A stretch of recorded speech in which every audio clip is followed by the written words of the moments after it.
Thanks. All right, got to hold this, hold that, got everything. All right, thanks everybody for coming. So yeah, I'm Patrick. I've been working remote for the past few years, and hopefully I can share some of my insights, things that I've learned, things to do, things not to do, both from the standpoint of the remote worker themselves and the standpoint of companies that have remote workers. And I'm not quite as thoughtful as that guy, but all right. So yeah, I just want to start off, make sure we all kind of know what we're talking about. There's many different types of workers. So I'm sure all of you are familiar with full-time on-site. Hopefully your office is not quite that formal. You don't have to wear a suit, but maybe you do. But yeah, that's the traditional office environment. Sometimes there's open office, sometimes there's cubicles, but the expectation is that people are going to be on-site, and if they can't come into the office, that they're not working. They need to take the day off. And then there's remote work. This might not be the ideal remote working situation, sitting out in a park, but it is something that you theoretically can do. You can sit out in a park and work. She looks very, very happy. It's great until it rains. But yeah, so yeah, you've got two different types of working styles. But in reality, there's something right in the middle. So there's also part-time remote. So there are people that will maybe work in the office a couple days a week, work from home a couple days a week, well, 3 and 5, whatever. So yeah, there are situations like that where you work sometimes on site and sometimes from home. You also can potentially work from a co-working space, or you might potentially have multiple offices in your company. And that's one other thing that you might not necessarily think about being remote, is that you also have the ability that there might be multiple offices in different cities, and in essence, your team has remote members, but everybody is still in the office. So really, it's a spectrum.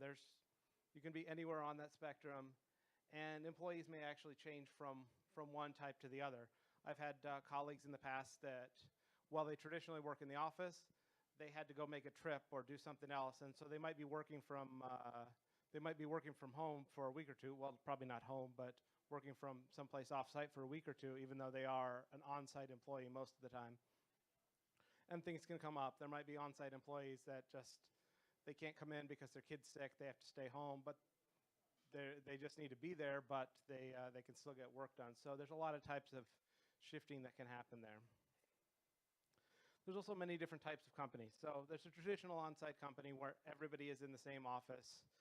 And sometimes you might have companies that have multiple offices, but teams are co-located within the same office. So there's not really a remote feeling there. Also, at the other end of the spectrum, you've got distributed companies where they might not even have a physical office at all. Everybody works in different locations, and it doesn't really matter where you work. You can hire people from anywhere, and everybody just does that. Or they might have a small office where a couple people works, like maybe the founder and one other person might work somewhere, and they just hire people wherever. And then you've got split companies where you've got some people on site and some people remote. And this is honestly the type that I've got the most experience with. The companies that I've worked with before, the majority of the teams I've been on, the majority of the people on those teams have been on site, and I've been one of the minority that is a remote worker.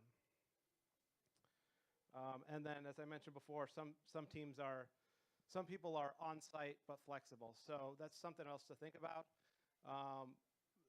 If you can accommodate and be flexible with people, it's quite possible that there are people that you might not be able to to work for your company if you expect them to commute every day and be there from 9 to 5 every day. But if you have some flexibility built into it, that you might be able to hire them and still work with them and get some good benefit out of that. So yeah, any questions on this stuff before I move on to the next section? No. I forgot to say at the beginning, yeah, I'm perfectly happy to answer questions during the middle. I'll definitely answer questions at the end, but if there's some specific part that you want to ask a question on, feel free to raise your hand and get my attention, and I'll answer the question then. All right, so remote work. There's some definite advantages for remote work. Personally, I think it's a great thing, so I've been doing it. So yeah, you can hire people that aren't local. That's probably the big one. The one that gets touted all the time is you don't have to be limited to just who is in your local area. You can hire people anywhere. Not necessarily everyone is going to want to do this. You're not necessarily going to be able to hire somebody that's out in Silicon Valley and be able to pay them what you would pay them here in Oklahoma City, but you still have the flexibility that you can look outside of your local area. One other thing that's often overlooked is you have the ability to retain people. People have lives, things happen. I've definitely know some people that have been in the situation where they're working for a company, they're happy, everything's great, and their spouse gets a job in another city. And you have to look at it in that situation like, is it worth giving up this job and finding another job where my spouse is moving to? If you as a company want to keep that person, transitioning them to a remote worker is definitely one option for you. And if it works for your team, then that's great because that's going to be a lot easier and they're going to be effective right away versus hiring somebody. You're going to have a vacancy for a while and it's going to take them a while to get up to speed.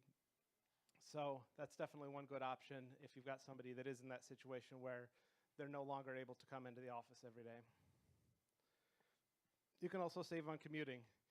Whether you're full-time remote or have part-time remote workers, if you don't have to drive into the office every day or hop on a train and spend 2 hours going into the office every day, that's a benefit to you. That's a benefit to the employees that they don't have to do that. And they can get to work in the morning and start and not have to be tired from sitting in the car and dealing with traffic and stressed out from that. You can also save on office space. So if you have a big office where everybody sits, you're going to need to make sure you have enough room for everybody to sit. You're going to have to make sure that you have enough room for people to be comfortable with their seating locations. If you are a remote company, even if you're just part-time remote, you don't necessarily have to have all of that. You can either not have an office if you're a distributed team, or you can have a smaller office where you still have enough room for everybody to get together if you want to have meetings one day a week, something like that, but you don't necessarily have to have enough room that it feels like everyone has their own space. And you can avoid the distractions of an open office. So it's a reality these days. A lot of companies are going towards open office.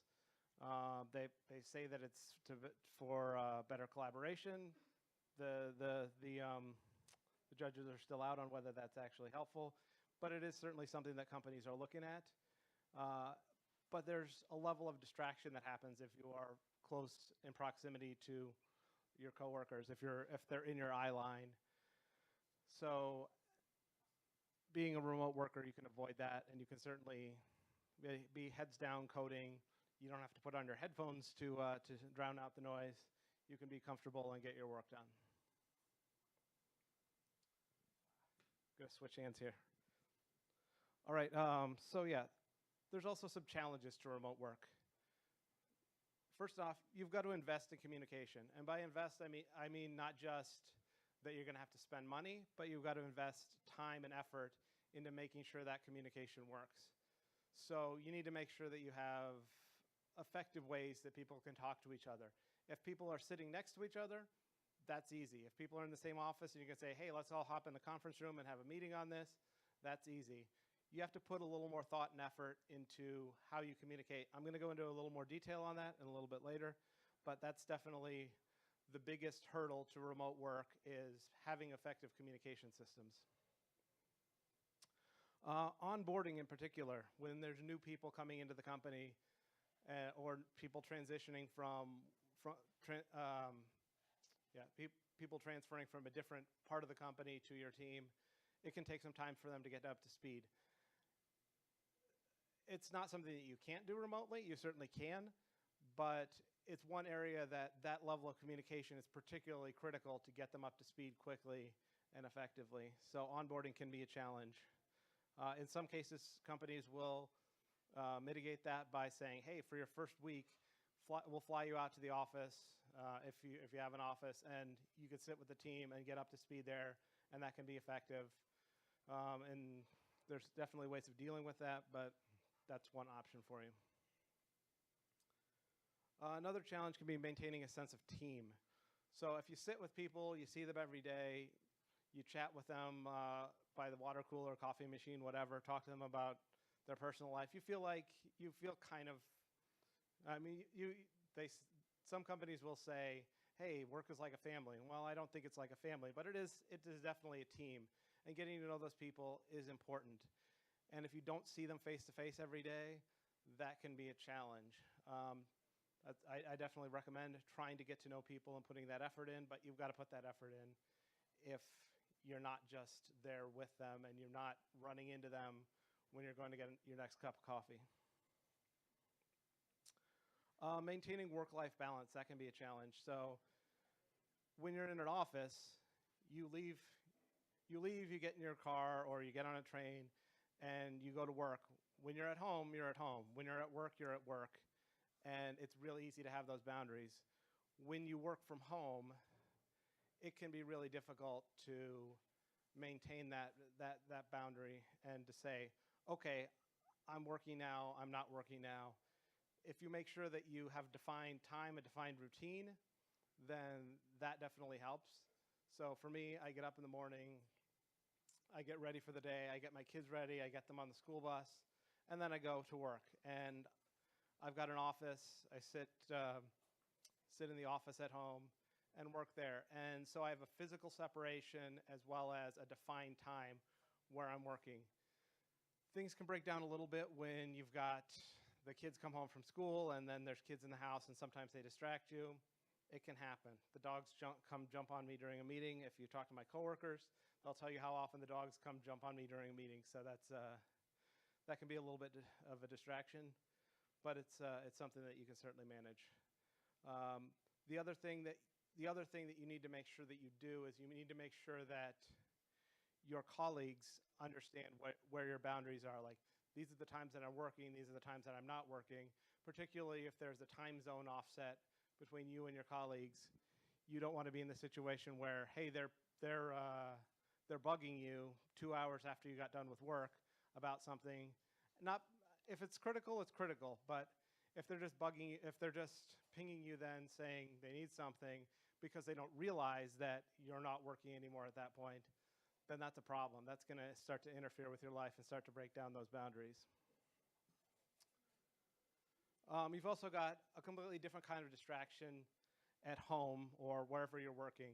Some people choose to avoid the distractions of home by going to a coffee shop or a co-working space either every day or just once a week, something like that. So that's one way you can feel like you're getting out of the house and doing something different. But in any case, you've still got distractions, they're just different.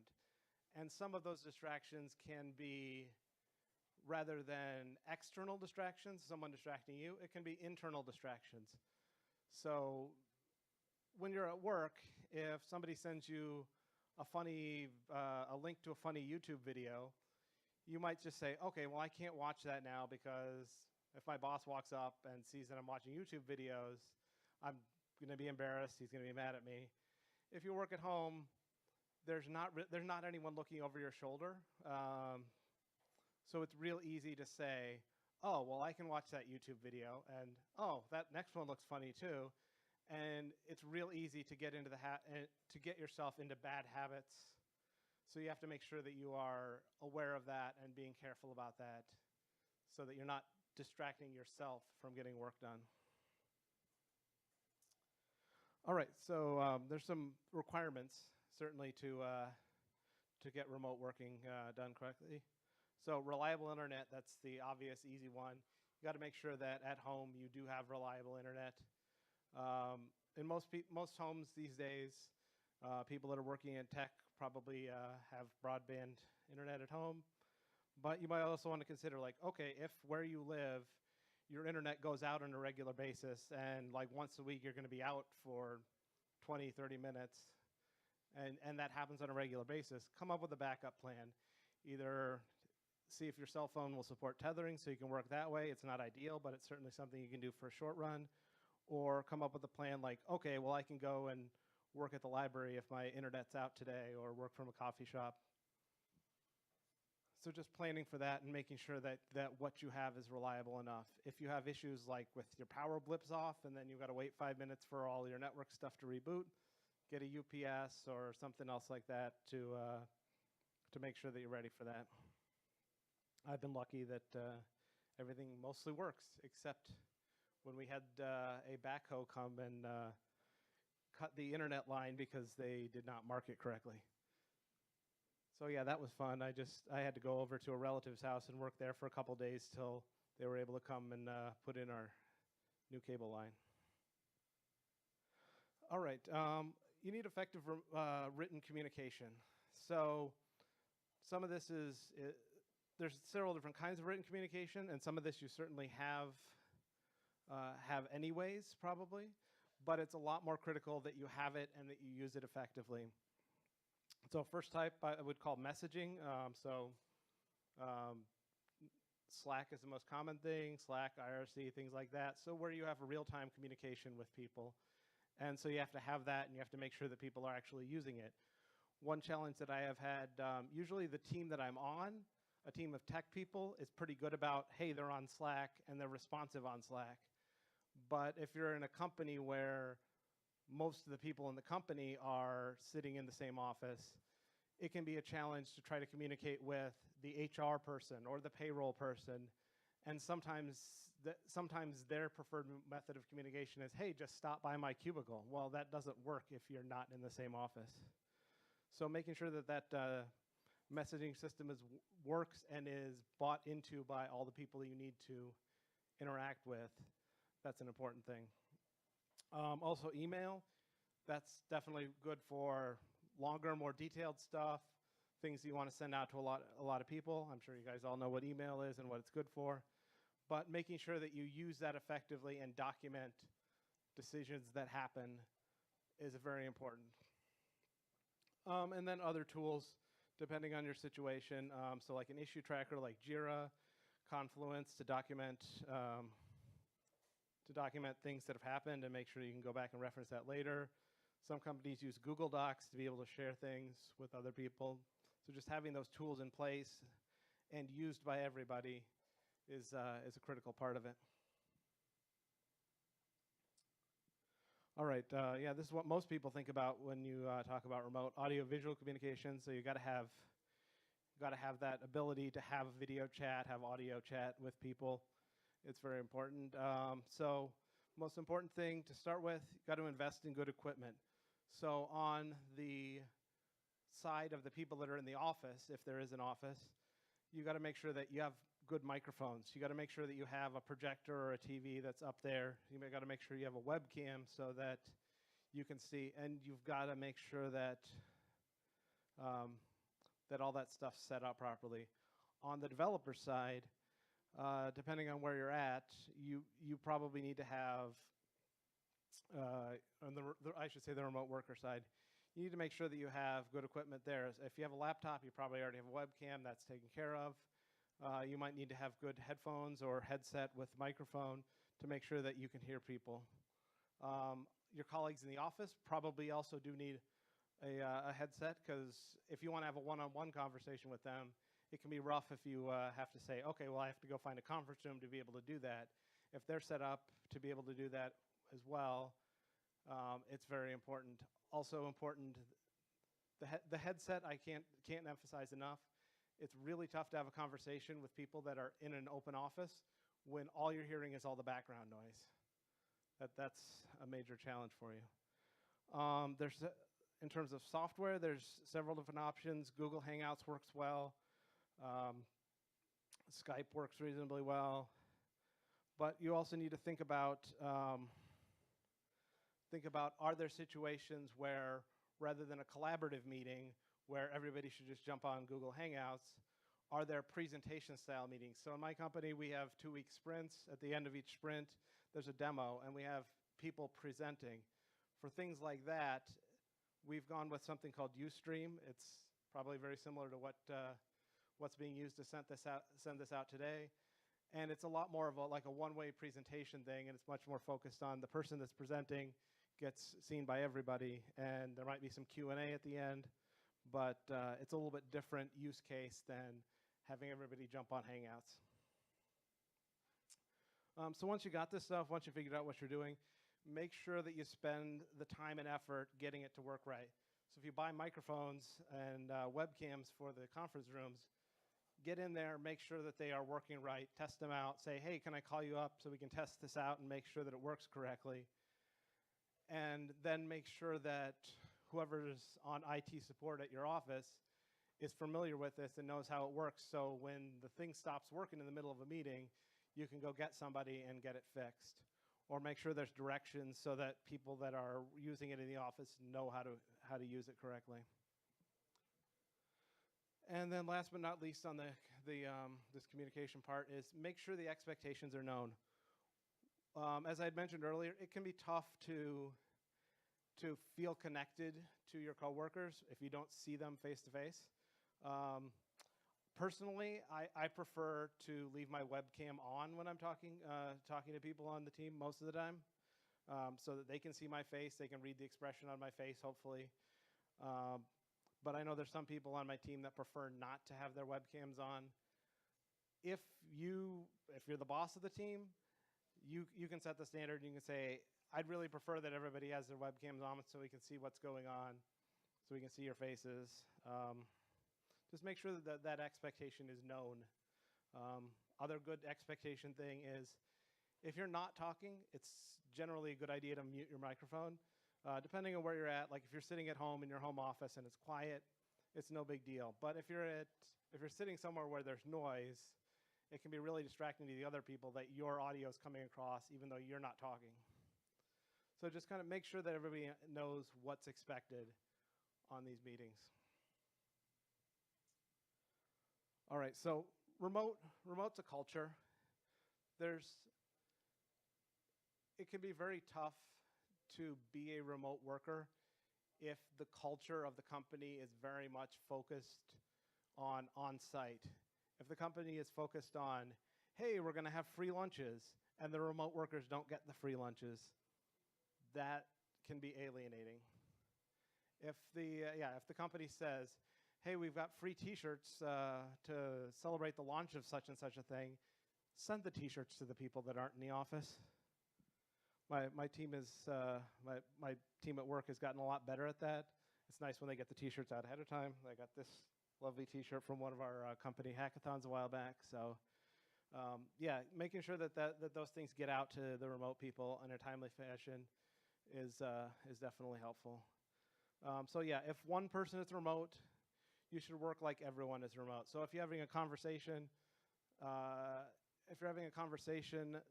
with the people on the team, make sure that you actually include everybody on the team. Make sure that, like, if you could say, hey, let's jump on a Hangout, or hey, let's have this conversation in Slack so that everybody can hear it. That's important. So don't make your remote workers feel like second-class citizens. And if you are a remote worker and you feel like there are things that can be done to make your experience better, make sure you raise that point. It can be tough. You don't want to come across that you're complaining about stuff.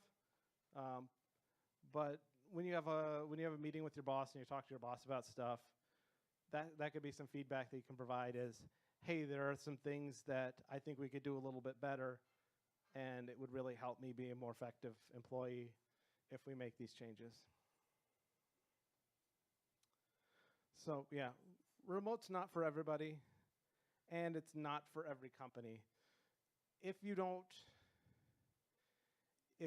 as an employee don't feel like you would work well as remote, then don't do it. Don't feel like you have to do it.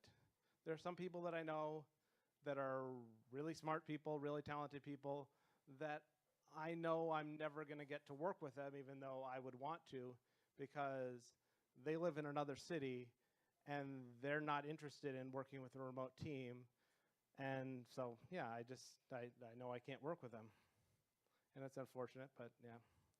And if your company's not willing to make the effort to support remote workers, then your company shouldn't hire remote workers.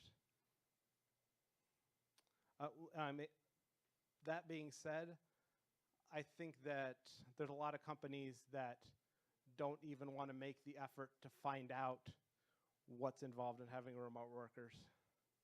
So yeah, if your company's not even considering it, that I think is a bad sign. But if you've considered it and you've decided that it's just not worth it for you right now, that's a fair option.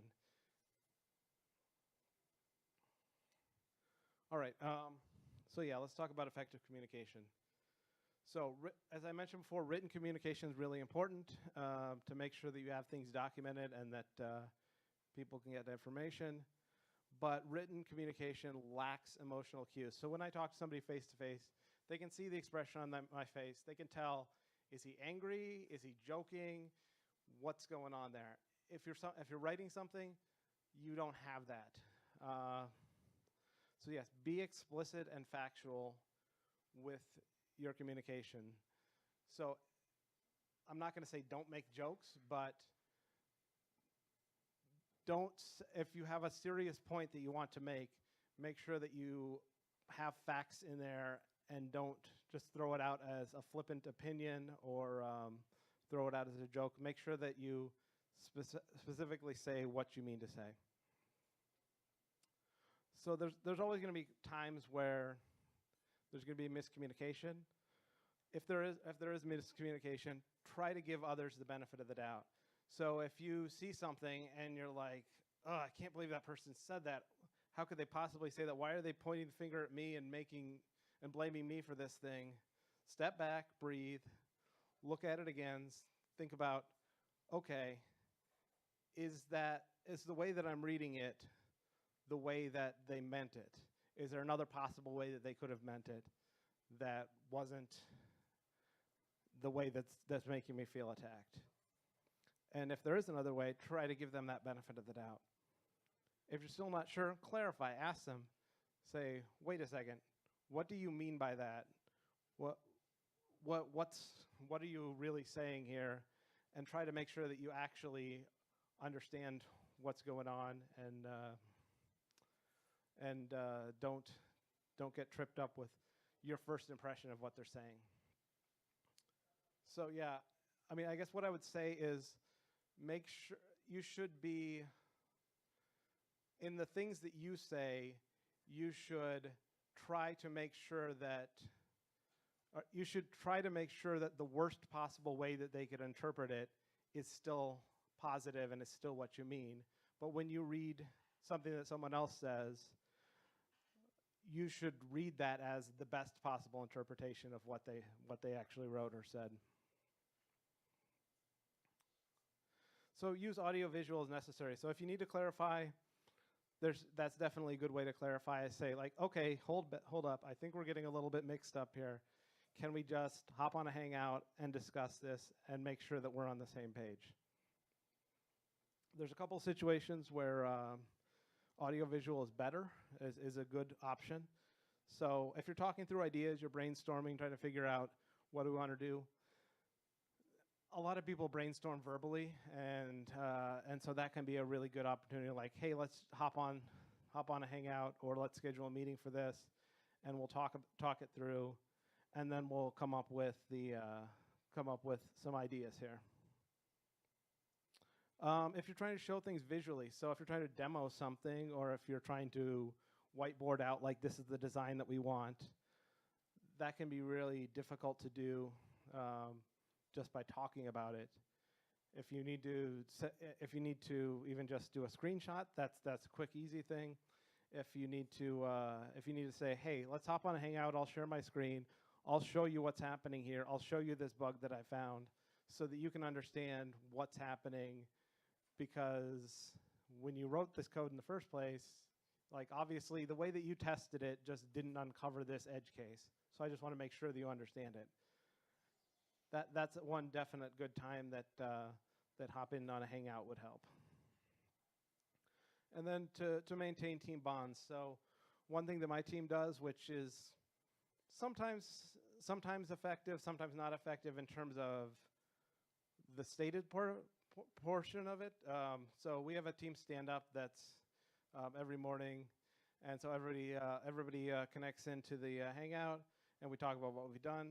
Sometimes it gets long and rambly, but even if sometimes we get off topic, I see the people and I hear the people that I work with, and that really helps to not feel that I'm not part of the team, and to not feel that I'm sitting here alone working by myself. So, yeah, those are some really good reasons to make sure that you are making use of video chat.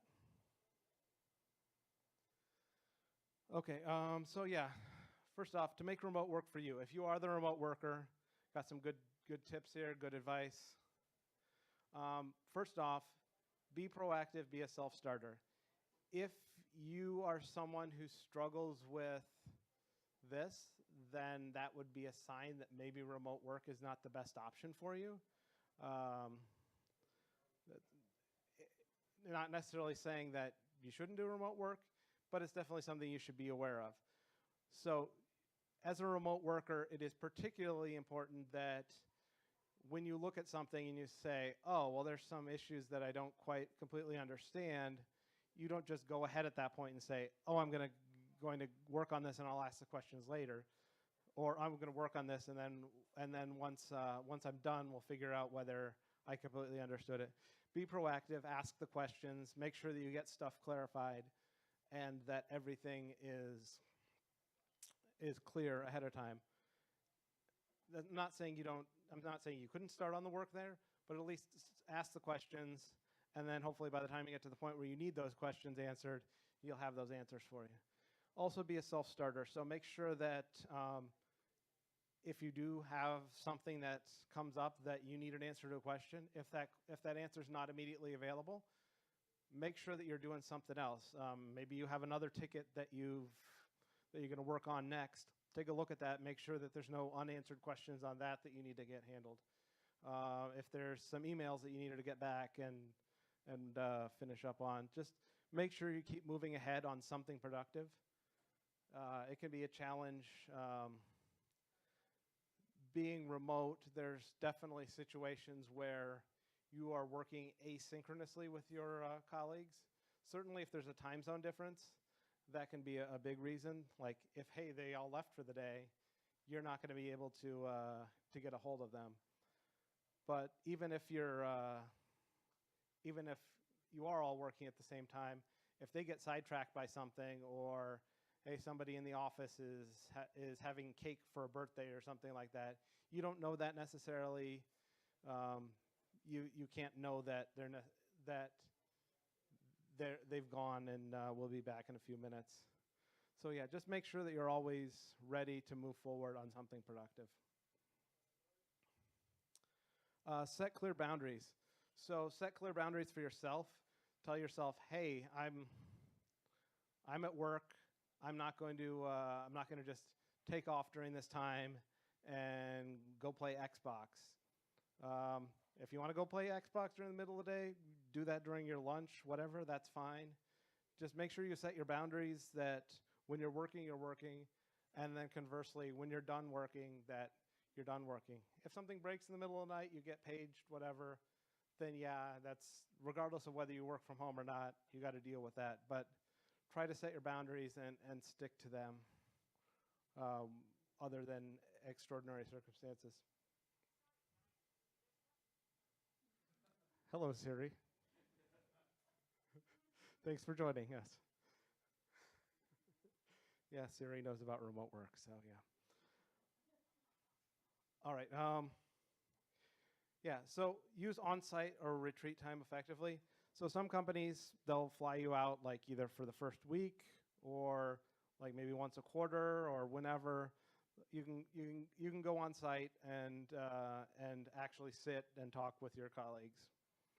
Some companies, if they're a distributed company or they've got multiple offices all over the place, maybe they'll do like a big company retreat and they'll say, hey, everybody, we're going to fly you out to such and such a place. and we'll have some meetings then. As a remote person, it's particularly important that you use that time effectively. If you're gonna spend that time sitting heads down coding with your headphones on so you don't get distracted by the open office that you're in, then there's really no point in you coming because you could have done that at home.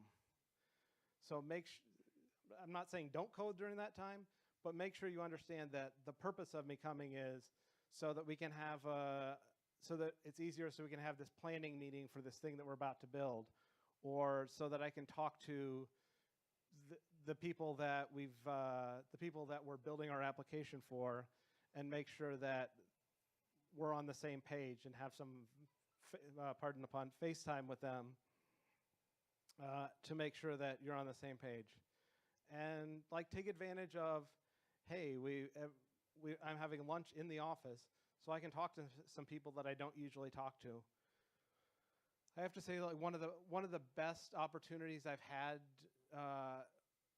in our company to speak with people outside of my direct team was we had a company town hall thing where everybody that was available to flew in and were at our headquarters in New York City, and so we had like a happy hour thing. And so I actually got to go out after some presentations to this happy hour thing and talk with the people that that actually are working with the customers and the people that we're actually building these features for. And they can give me some really good insight into, hey, these are the things that you did that are really great, which always feels nice for people to tell me that something I worked on is really helpful. But also they can say, yeah, here, what's going on with that thing? You could probably do a little better on this, or this particular thing is confusing to the customers. And having those kind of spontaneous conversations is really tough remotely. So try to do that when you actually are on site. Also have one-on-one meetings. So yeah, if you've already got a culture in your company of doing, like, well, the first type here is boss direct report. You might already have a culture in your company where you do that. If so, that's great. If not, it's particularly important as you're remote to make sure that you have that level of communication, that you talk with your boss, and your boss gives you feedback, you give the boss feedback. You can tell your boss things that are bothering you, things that could be better. So that's particularly important there. Also peer-to-peer. So if you're an individual developer, talk to the other people on your team. There's times where I'm having a conversation with somebody that I could just keep talking on Slack with them, but sometimes it's just like, why don't we hop on a Hangout, and then we'll solve the problem, and then we'll stay in the Hangout for a few minutes, and we'll just chat about some stuff.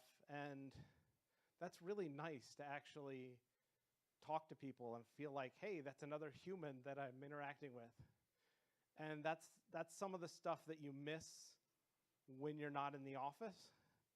But if you make an effort, and if your colleagues make an effort, then you can have that by having these one-on-one peer-to-peer conversations. Also try to have some one-on-one conversations with people in different parts of the company. So, I mean, a good example of this is if you have like a company Slack where there's a lot of people on there and somebody mentions something that to you sounds interesting, and you want to discuss it further, just say, hey, that sounded really interesting. Do you mind if we hop on a Hangout and talk about that a while and get to know that other person's point of view, get to know what they're thinking, and really kind of build your knowledge and understanding of the company outside of just what you're directly working on. So make remote work for colleagues. So if you are the one in the office and you have colleagues that are remote, there's several things you can do to help them out and make work more effective for them. First of all the above things that I said before, those are really great things. Make sure that when you do, like when they do come on site, that you try to make sure that to interact more with them. Make sure that you do go to the effort of having a conversation with them, and making sure they feel connected, making sure you feel connected to them. So be conscious of remotes. So be aware of them, and looking for opportunities to see where you can make things better for them, or make sure that they are more effective. So specifically, one of the main things is if something comes up in the office, make sure to loop them in. Like, say 2 or 3 people in the company or in your team start chatting about an idea, and you say, oh, well, this is what we're going to do, and this is the direction we're going to go. Make sure that you document that. Maybe you want to loop them in on the conversation, and after a couple minutes, you're like, hey, let's grab a meeting room and see if Patrick's available, and we'll have a meeting and talk about this and make sure that everybody's in it. If it's not something like that, if it's something that, hey, you reach a decision, but you just want to make sure that everybody knows it, maybe send an email and say, hey, we talked about this, and this was an idea. So here's clarifying what it is that we talked about, and this is the direction we're going to go on this project. During meetings, make sure that the remote people are seen and heard. So as a remote, it can be very difficult at times when there's conversations happening. It can be tough to feel like, it can be tough to know when you can jump in. And if there's like a slight delay on that, like you don't necessarily want to jump in and talk over somebody.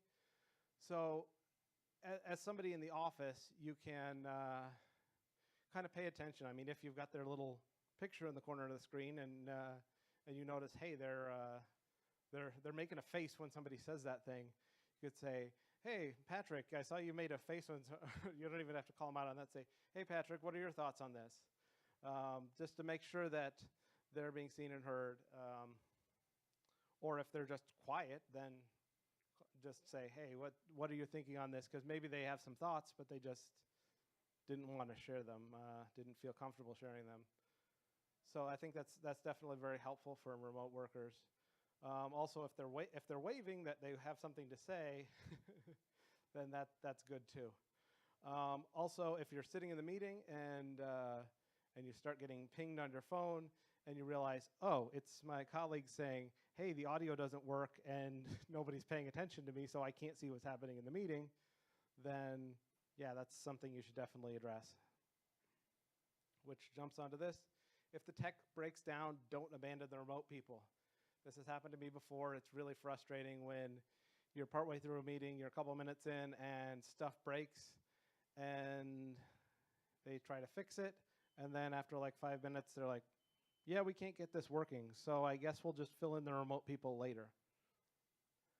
That can be really rude. I'm not saying that you should never do this.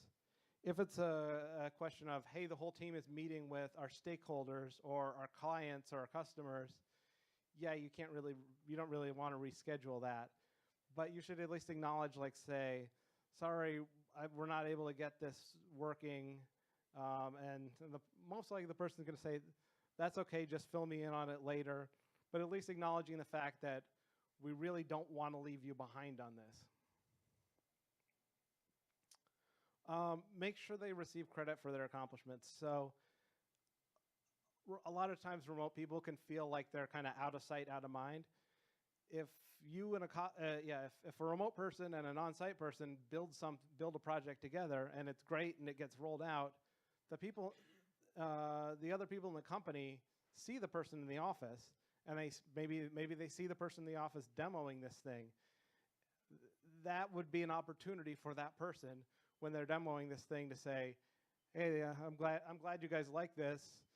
Just want to make sure that my colleague Patrick got credit for his part in it, because we worked on this together and we wouldn't have been able to do it without him. So make sure.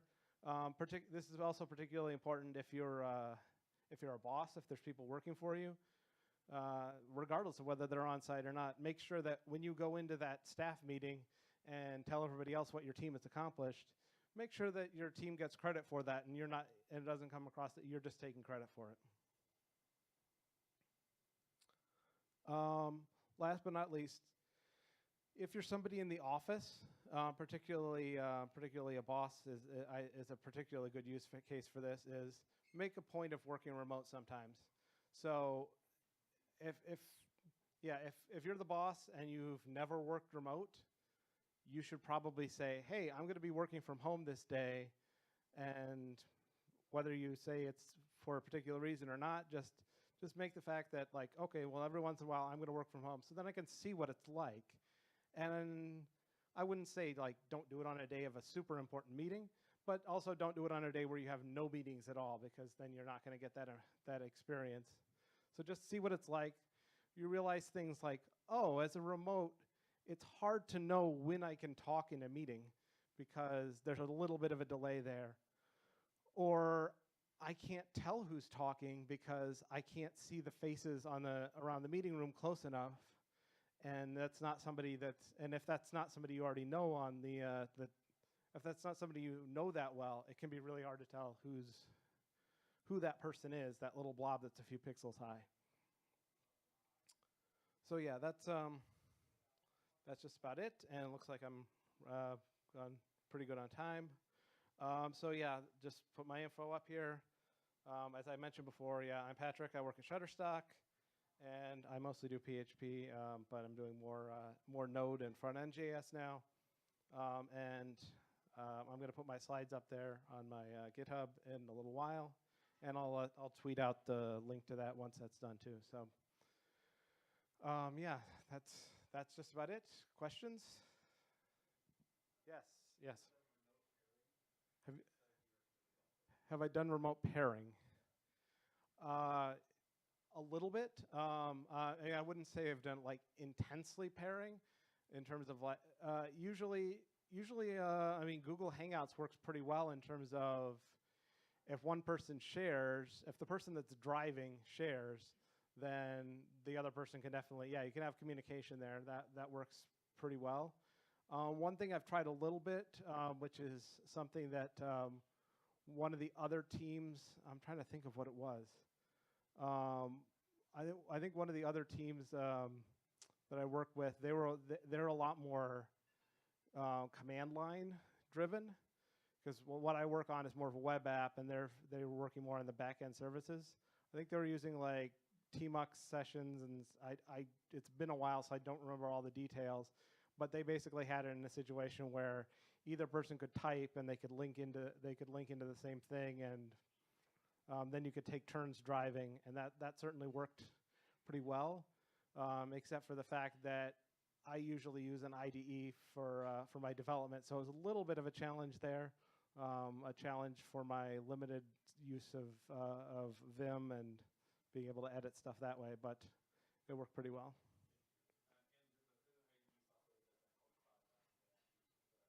Sorry, that was CloudDoc?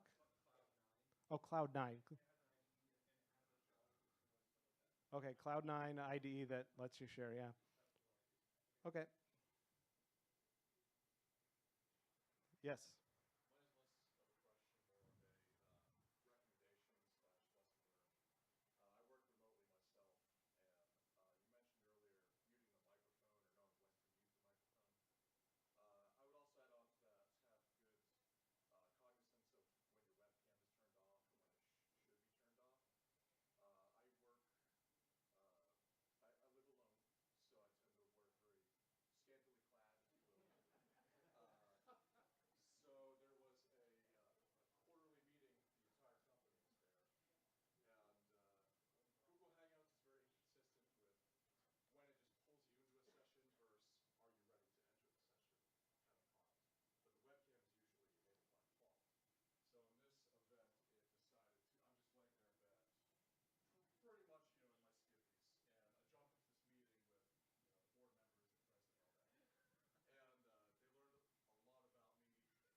Okay, yeah. For those that didn't hear that, that was be very aware of what your webcam is going to show when you hop into the meeting, and turn it off if if you are concerned about that. Yeah, I mean, there certainly are times where like, if I've been in a meeting where I'm not that active of a participant, then I might turn off my webcam, particularly like, hey, my kids or my dogs came in. Like, I don't want to. At that point, I don't want to distract the other people. Um, and I've also had times where like my wife will be getting stuff out of the storage room, and the door is right behind me when I'm sitting at my desk, and like it's not bad, but it's just like I don't need distracting movement for the other people. Um, yeah, I've also had the one where the kids are outside and are outside of my office, and I need to get up and tell them to stop to stop talking. And I'm like, I don't want it to look like I'm walking out of the meeting, so I turn the webcam off so people don't see that I'm getting up out of my chair and walking just out of camera view. And I can still hear them because I got the headphones on, but yeah, definitely something to be aware of.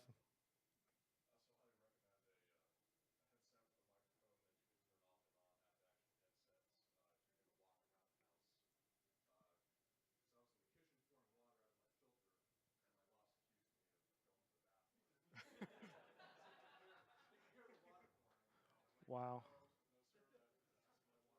Wow, yeah, he apparently has had all of the mishaps. For those of you watching at home, this was make sure that you have a headset if you have a headset with a microphone, make sure you can turn off the microphone at the headset because running water sounds like going to the bathroom. Yes.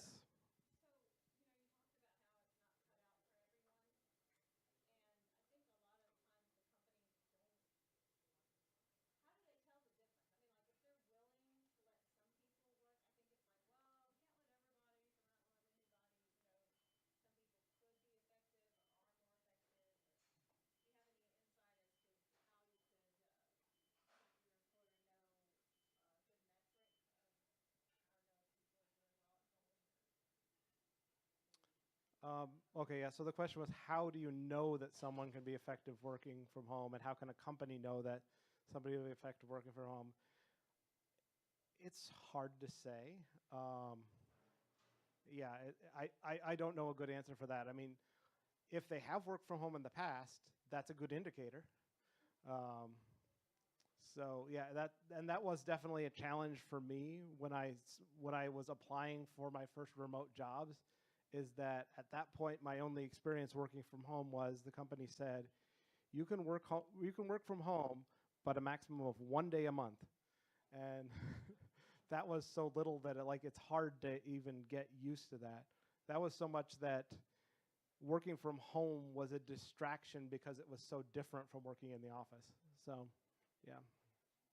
Yes.